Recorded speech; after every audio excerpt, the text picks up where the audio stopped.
moi, c'est Joël Niessan, opérateur économique, ex-porte-parole du Rassemblement des Républicains. Cela fait 10 ans que je porte la parole du RDR et actuel vice-président du RDR pour la région du Bélier et surtout le district autonome de Yamoussoukro. Donc si vous voulez que je décline un peu plus, je vous dirai que je suis marié, j'ai 6 enfants. Oui, ça, parce que ça, les gens ne peuvent même pas imaginer un seul instant que le savon. Soit quelqu'un qui est père de famille, surtout grand-père. Ah ouais, voilà. Félicitations. 3 petits-enfants. Ah, félicitations, monsieur le ministre. Bon, on va rentrer dans le but du visite. Monsieur le ministre, étant le parrain de la coalition des réfugiés, des ex-réfugiés de la démocratie et la paix en Côte d'Ivoire, dirigé par le président Yaké Évariste, quelles sont vos impressions? Quels sont les échos que vous avez eus de cette coalition-là? D'abord, avant de parler de la coalition, il faut que je resitue le contexte. Vous savez que notre constitution interdit qu'il y ait des exilés. Ce qui fait que le président Alassane Ouattara, dès sa prise de fonction, a appelé tous les Ivoiriens qui étaient à l'extérieur, qui se considéraient comme en exil, de rentrer. Et personnellement, j'ai apprécié M. Yaké Évariste. Parce que si mes souvenirs sont exacts, je crois qu'il a été l'un des premiers à être revenu en Côte d'Ivoire. C'était un acte fort, un acte courageux. Parce que n'oublions pas que la grave crise que nous avons connue dans notre pays a laissé des traces et des séquelles dans les cœurs et les esprits des gens. Et le désir de vengeance était là. M. Yaké était un animateur de tout ce qu'on appelait en son temps la galaxie patriotique. Il était très proche du président Gbagbo. Et donc, compte tenu du nombre de milliers de morts et des exactions qu'il y a eu, certaines personnes auraient été tentées de dire c'est par la faute d'un tel que nous avons connu ces morts. Donc, le désir de vengeance était là. Mais lui, il a fait fi de cette situation et puis il est rentré. Et quand il est rentré, il a constaté qu'il a été bien accueilli. Et l'acte de bravoure qu'il a posé a poussé beaucoup d'Ivoiriens qui étaient partis précipitamment en exil à rentrer en Côte d'Ivoire. Ils sont rentrés. Et ils se sont rendus compte que le ciel ne leur est pas tombé sur la tête. Mais à ce moment-là, il fallait créer un cadre pour les accueillir, aussi bien moralement et psychologiquement, pour qu'ils se rendent compte que la Côte d'Ivoire doit faire, comment on appelle ça, laisser tomber cette page sombre de notre pays.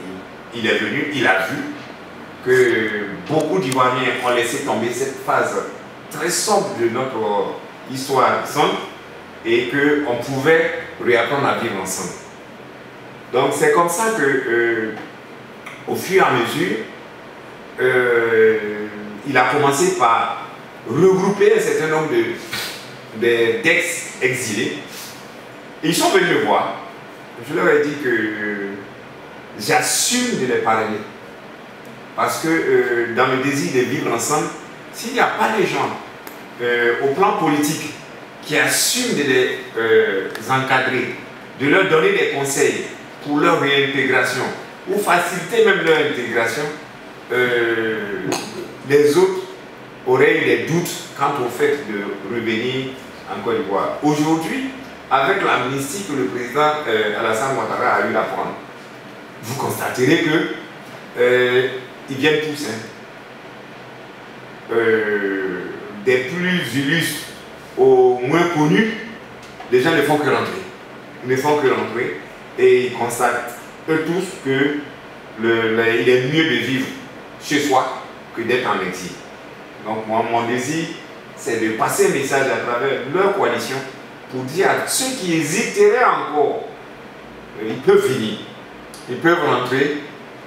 Ce n'est pas évident, c'est vrai, l'insertion, mais il est mieux d'être chez soi pour chercher à s'insérer que d'être à l'étranger pour tenter l'aventure. D'abord, ce n'est pas seulement de la coalition dont il s'agit, c'est de tous les exilés qui sont rentrés. Et je crois qu'il y a une politique volontariste du chef de l'État pour les aider à s'insérer. Tous les exilés qui se sont signalés officiellement au niveau du ministère de l'Intérieur, je crois qu'il y a un minima qui est fait pour leur intégration. Ça veut dire que le président Alassane Ouattara est dans une logique que ceux qui sont revenus soient pris en compte et qu'ils soient intégrés. Surtout ceux qui se sont officiellement déclarés. Je vais vous donner quelques exemples. Il y a, comment il s'appelle, le maréchal Kabé. Ils sont nombreux, les officiers de l'armée, les grands fonctionnaires comme celui-là qui a été ministre à un moment donné, Kaliberté, tout ça. Mais ils ont été réintégrés dans leurs fonctions. Alcide Djedji a été réintégré. Tous ceux qui sont rentrés ont été non seulement réintégrés dans leurs fonctions, mais mieux, il y a eu des dégels de certains avoirs. Ce qui fait que le président, sans même qu'on lui pose la question, sans même qu'on se pose la question, est dans une logique de réintégration de tout ce monde. C'est pour ça qu'au niveau de la coalition, il ne peut que saluer cela et apprécier positivement l'idée d'une coalition. Il faut que cette coalition se dise une chose. Le président Alassane Ouattara a créé le cadre. C'est à eux d'intégrer cela. Certainement qu'à un moment donné, le président prendra la peine, du moins prendra le temps nécessaire pour les recevoir. Pour les recevoir et leur donner des conseils avisés. Et à cet effet, nous autres, nous allons intervenir et nous allons lui conseiller cela. Merci, monsieur le ministre. De toute façon, monsieur le ministre, je vais dire que là, vous dominez le débat. Parce que la même question qui allait venir encore la 4, vous l'avez déjà répété, c'était au sujet de la réception du président de la République pour tous ces réfugiés-là. Non, je voudrais vous dire quelque chose. Moi, aujourd'hui, mon espoir, c'est de voir tous ces exilés, tous les gens qui ont bénéficié de l'amnistie. Mon espoir, c'est de les voir tous au palais présidentiel. Aller saluer le président Alassane Ouattara pour ce geste important qu'il a posé. Et je crois que ce sera l'acte fondateur et qui va définitivement convaincre les Ivoiriens et les observateurs de la vie politique ivoirienne que la réconciliation, elle est effective. Alors imaginez, Monsieur Babou, Madame Babou, tous les exilés qui sont revenus, ceux qui sont sortis des prisons, allez saluer le président de la République. Je pense qu'il n'y aura pas acte plus fort que celui-là au niveau de la réconciliation. Monsieur Yaké, lui, il est dans son droit. Parce que lui, il a été le premier à sentir que le président Alassane Ouattara est quelqu'un qui voulait que les Ivoiriens réapprennent à vivre ensemble. C'est pour ça qu'il a été l'un des premiers à venir. Et par la suite, il a essayé de fédérer les autres. Par le biais de M. Yaké, j'ai eu l'occasion de rencontrer un grand nombre d'exilés. Récemment, j'étais avec M. Zasso, qu'on appelle affectueusement en global. Hein? Il est venu me saluer, M. Zasso me considère comme étant son père. Et donc, il est venu me saluer. Et je lui ai donné des conseils. Et tous ceux que M. Yaké envoie, qui sont des gens qui étaient en exil, quand ils viennent à mon bureau, je les reçois affectueusement et puis je leur donne des conseils pour leur intégration. Merci, monsieur le ministre. Pour ceux qui sont encore en exil, nous, en tant que reporters, on a des correspondances, ça et là, qui nous apportent des nouvelles de ceux qui sont encore en exil. Je vous dis, c'est vrai qu'il y a une forte délégation des hauts cadres qui sont entrés, mais est-ce qu'un jour, pour les mettre plus en fonction ceux qui sont à l'extérieur, pensez-vous qu'un de ces réfugiés va un jour être nommé, sinon on n'a pas longtemps, à un poste de responsabilité, pour les rassurer, pour leur dire qu'ils ont encore de la place. Écoutez, Alcide Guégué est venu. Hein? Il est à quel niveau aujourd'hui? Il est représentant de la Côte d'Ivoire au Conseil de sécurité de l'ONU. Hein? Kadi Bertin, il a repris ses fonctions. KB a repris ses fonctions. Donc ne parlez pas comme si c'était dans le futur. Hein? Ces ex-exilés sont des Ivoiriens. On ne va pas les nommer parce qu'ils sont des ex-exilés. On les nomme parce qu'ils ont des compétences dans cette bonne fonction qu'on peut leur donner. Donc de ce côté, moi je pense que là vous apportez une porte qui est déjà ouverte, puisqu'il y a des cas qui se sont déjà produits par rapport à votre question. Ceci étant, sachez une chose, hein, les nominations sont du ressort exclusif du président de la République. Quand il y a des compétences, on ne va pas apprécier si tu es exilé ou pas. On va voir si tes compétences correspondent à la réalisation de certaines tâches que l'administration ou l'État de Côte d'Ivoire peut confier. Mais vraiment, pour cela, je peux vous dire que le président n'est pas du tout fermé à faire la promotion de cadres ivoiriens. Et il faut qu'on enlève l'étiquette d'exilé.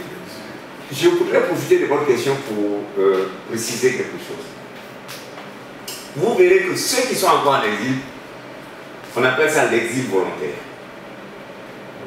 Ils y sont parce qu'ils ont choisi d'y être. Hein? Il n'y a plus rien qui justifie qu'ils soient en exil. Mais il y a certains qui, depuis 7 ans, ils ont refait leur vie. Ils sont allés au Togo, ils sont allés au Ghana, ils sont allés au Libéria, ils ont trouvé des activités, ils se sont même mariés, ils se sont fiancés. Ils sont dans un autre cadre, dans un autre environnement de vie. Donc, moi, ceux-là, je ne les compte pas sous le label des exilés politiques. Ce sont des exilés volontaires, des gens qui se sentent bien là où ils sont. Ils ont eu du travail, ils ont eu une femme, pour certains, ils ont eu déjà 1 ou 2 enfants, et ils ont une activité. Donc, on ne peut pas obliger ces gens-là à dire retourne, puisque un exilé volontaire, c'est quelqu'un qui se sent à l'aise dans l'endroit où il est. Sur la situation sociopolitique que la Côte d'Ivoire traverse en ce moment après les élections régionales et municipales. Ben, ce que je peux vous dire, c'est que d'abord, il faut qu'on fasse un petit rappel. Et pour ceux de ma génération, nous savons que depuis le décès du président Félix Houphouët-Boigny, nous traversons une période d'accalmie au niveau des élections. 1995, il y a eu des élections avec ce qu'on a appelé le boycott actif, avec ces centaines et ces milliers de déplacés et des morts. 2000, souvenez-vous de l'épisode du charnier de Yopougon. 2010, avec la crise post-électorale, des milliers de morts. Mais à partir de 2010, ça veut dire 2011, toutes les élections qui se sont passées se sont déroulées dans un calme plat. Élections législatives de 2011, il n'y a pas eu de mort. Élections municipales de 2013, rien. Élections municipales et régionales de cette année, en dehors de quelques échauffourées, franchement, on peut dire que de manière globale, les choses se sont bien passées. Je dirais même à 99%, les choses sont très bien passées. Ce qui prévaut aujourd'hui en Côte d'Ivoire, c'est ce qu'on appelle le choc des ambitions individuelles. Parce qu'une élection municipale, c'est la capacité intrinsèque de chaque candidat à convaincre ses électeurs. Donc on a fait les élections. Et le résultat est là. Le RHDP, la coalition RHDP, arrive largement en tête dans toutes les régions. Que ce soit au nombre d'élus ou bien au nombre de votants pour cette coalition. Bon, nous étions dans une coalition avec le PDCI. Le PDCI a jugé que le moment est venu, au lieu de se démarquer de cette coalition, il ne faut pas le leur interdire. Le jeu démocratique aussi, c'est ça, c'est de permettre à chacun d'aller à la conquête des électeurs. Nous verrons en 2020. Quels sont les candidats qui vont se déclarer? Et moi, mon souhait, c'est que chacun puisse être candidat. Ceux qui ont des ambitions et qui pensent qu'ils ont quelque chose à faire pour la Côte d'Ivoire, qu'ils ont une vision, un projet à proposer aux Ivoiriens, mais qu'ils y aillent. Et que les Ivoiriens choisissent. Mais j'ai l'impression qu'on veut une chose et son contraire. On veut d'une part la démocratie, et puis on veut brimer la démocratie. On ne veut pas, on dit non, non, non, il faut qu'on soit ici, il faut qu'on soit avec telle personne. Non. Si en 2020, M. Yaké veut être candidat, mais qu'il y aille. S'il estime que les Ivoiriens peuvent lui faire confiance, il n'a qu'à y aller. Donc franchement, c'est pour ça que pour moi, aujourd'hui, il n'y a pas trop de débat. Le débat politique, c'est dommage, prend le pas sur le débat d'idées et les débats relatifs au développement ou au bien-être des Ivoiriens. Voici un pays où les indicateurs économiques sont au vert, mais à cause des débats politiques, on a l'impression que rien ne va. On a l'impression. Et pourtant, depuis l'arrivée du président Alassane Ouattara, on constate que depuis la mort de Félix Houphouët-Boigny, il a été le seul à construire un barrage hydroélectrique. Depuis la mort du président Houphouët-Boigny, il a été le seul à construire un pont, un troisième pont à Billon. Il est en train de faire un quatrième. Le pont de Jacquesville, le pont de Béoumi, le pont de Bétier, Boisflé, tout. Il ne fait que construire. Il fait des routes. Bon, vous m'avez trouvé à mes bureaux aux deux plateaux. Regardez comment tous les deux plateaux sont bitumés. Il n'y a même pas un as qui n'est pas bitumé. Il est le seul. Depuis la mort de Félix Houphouët-Boigny, il est le seul à réaliser des infrastructures jusqu'à leur terme. Donc, partant de là, je crois que l'ambiance politique que les gens voudraient déléter, cette ambiance n'a pas sa façon de raison d'être.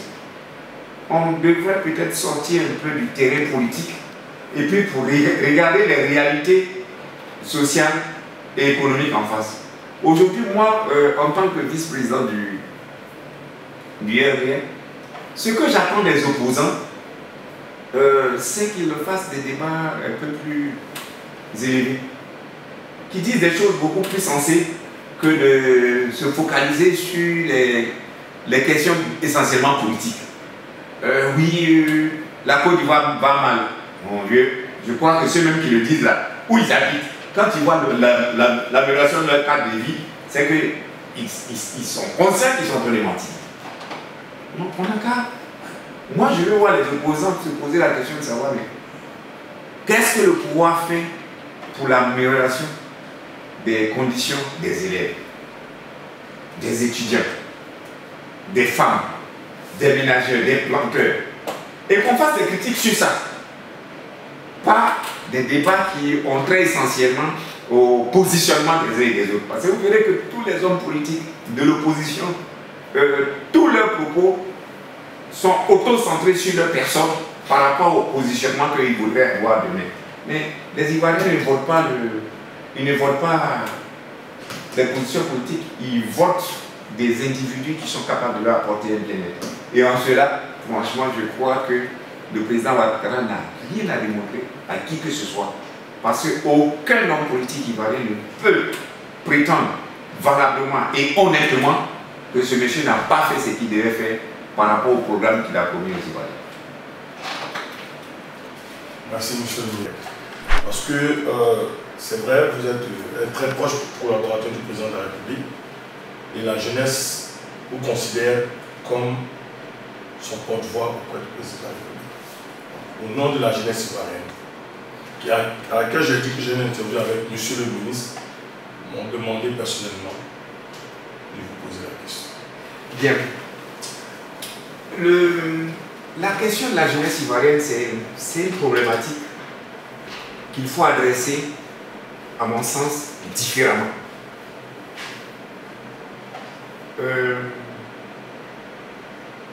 Quand vous voyez l'accroissement de la population ivoirienne,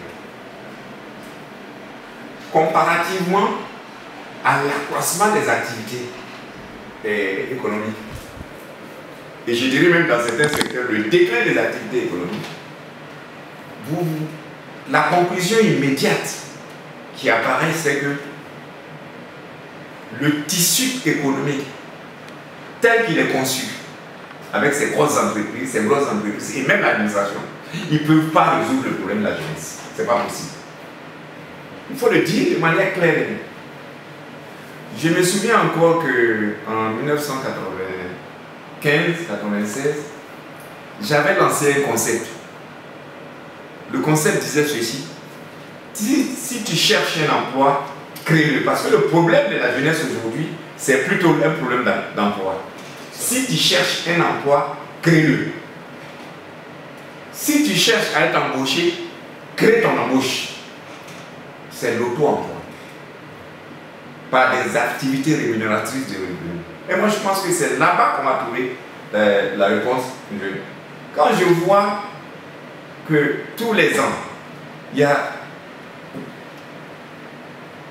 100 000, 200 000 diplômés qui sortent de l'école, alors qu'il n'y a pas d'entreprise pour résorber ce monde, je dis non. Si on ne change pas les mentalités de nos jeunes, si on ne leur donne pas la possibilité de créer leur activité, si le tissu institutionnel au plan économique ne s'organise pas pour les résorber, mais à terme, ce sont des chômeurs qu'on fabrique.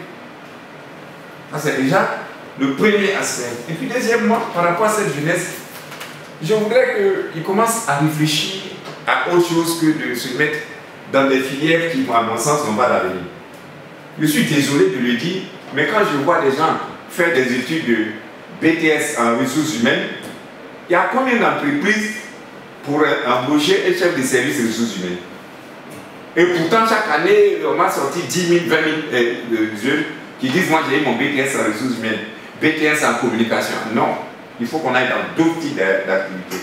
Et je crois qu'en cela, l'État de Côte d'Ivoire a un rôle important à jouer, c'est de réorienter non seulement la formation et l'apprentissage, mais surtout encourager les jeunes gens à aller à l'auto-emploi. Je le répète à tous les jeunes: si tu cherches un emploi, crée les conditions pour le créer. N'attends pas que ton CV fasse le tour de toutes les entreprises et toutes les administrations avant de te mettre en activité. C'est dommage que depuis longtemps, certaines politiques d'auto-emploi aient été abandonnées. Mais là, avec la mise en place des ministères essentiellement chargés de l'emploi des jeunes et de l'emploi des femmes, je crois que ce tir est en train d'être corrigé. Le ministre Touré Mamadou a annoncé que jusqu'à 2020, il est prévu la création d'à peu près 98 000 emplois. Mais ce ne seront pas des emplois forcément fonctionnaires. Ce ne seront pas forcément des emplois liés à des entreprises du genre je vais rentrer à la CIE, je vais rentrer à la SODECI. Déjà, la pyramide des âges dans ces structures-là fait que ce n'est pas dans 15 ans que ces jeunes-là pourront avoir la chance d'intégrer. C'est l'auto-emploi. En tout cas, vraiment, c'est le message que je lance aux jeunes. Je les encourage à l'initiative personnelle. Je les encourage fortement. Et surtout, qu'ils s'orientent dans des branches d'activité et dans des formations qui n'ont rien à voir avec l'essentiel des formations que nous voyons aujourd'hui. Et c'est trop facile de dire: bon, je vais faire un BTS en communication. Je ne sais pas le nombre de boîtes de communication qu'il y a en Côte d'Ivoire. Si ça pourra résorber les quelques 2000 ou 3000 jeunes gens qui sortent de ces établissements. Merci, monsieur le ministre. Merci beaucoup. Je vais vous laisser, sans toutefois vous demander une route pour aller se faire tuer dans la zone méditerranéenne. Moi, je considère ce phénomène comme étant un drame. Voyez-vous, des jeunes gens prennent 2 millions, voire 3 millions pour payer des passeurs, envie d'aller chercher du travail encore. Et pour la plupart, ils meurent en Méditerranée. Je vous dis, un jeune qui a 2 millions aujourd'hui, il suffit qu'il identifie un créneau pour s'y mettre là, il va gagner sa vie. Surtout que quand ils s'en vont là-bas, donc ils vivent dans une situation de précarité. Ils sont dans le dénuement total.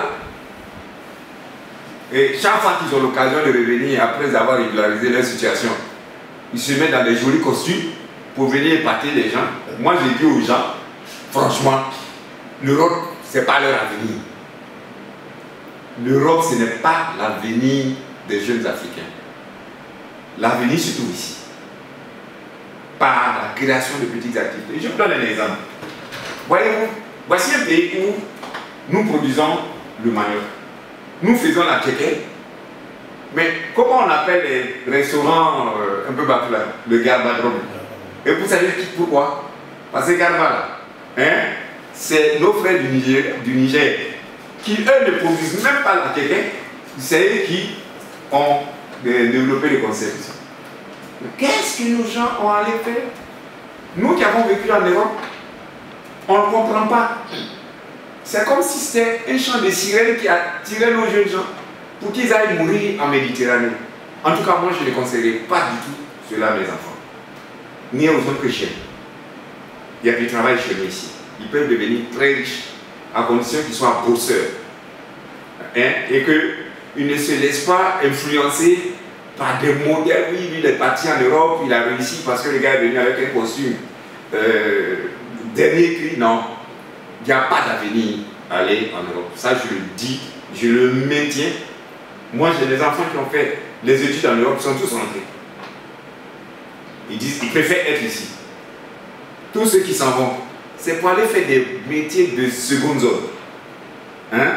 Qui ne sont même pas valorisants pour eux-mêmes.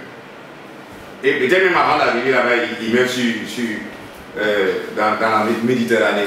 Alors, quel est ce risque? Voyez-vous, il y a des quartiers à Abidjan où on fait des funérailles sans corps.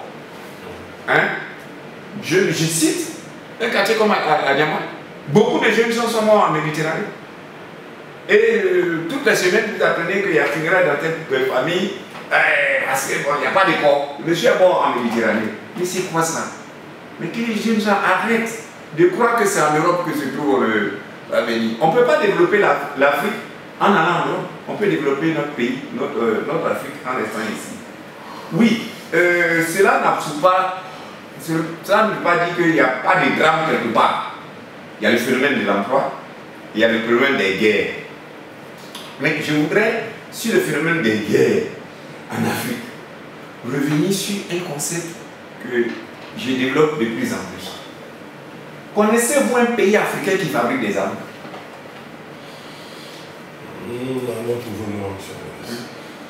Alors, je ne comprends pas. Il n'y a pas un seul pays africain qui fabrique des calaches, des grenades, des obus. Mais c'est nous qui les achetons. Ceux-là qui les fabriquent là, ils ne les utilisent pas. Ils ne se battent pas. C'est parce que nous avons une élite qui n'a pas compris un peu ce que c'est que les actes de développement. Aucun pays africain ne fabrique un fusil. Mais nous sommes les plus grands consommateurs de fusils parce que pour nos ambitions politiques individuelles, on s'arme, on se tue entre nous. Pendant ce temps, les gens ils sont là-bas, ils sont contents, ils fabriquent des armes et ils disent bon, laissez ça à ces nègres-là, ils vont se battre. Ils vont se tuer entre eux. Moi, je pense que nos élites devraient commencer à réfléchir différemment. Merci, monsieur le ministre. Je suis un mot de clôture, vraiment. Le mot de clôture, c'est que j'encourage mon jeune frère Yaké dans sa quête permanente de voir les exilés être réinsérés. Nous allons l'accompagner à tous les niveaux, nous serons avec lui partout où on peut ouvrir les portes, que les exilés sachent que nous sommes avec Yaké. Et on l'encourage. Je ne suis pas le seul. C'est vrai, ils m'ont fait l'honneur de me désigner comme leur parrain, mais je ne suis pas le seul. Je peux vous dire qu'ils sont nombreux, les Ivoiriens qui ont vu que le vivre ensemble devienne une réalité totale. Et le premier qui a pensé à cela, c'est le président Alassane Ouattara. Merci, monsieur le ministre. Merci de nous avoir reçus dans vos bureaux. Merci. Bonne journée à vous.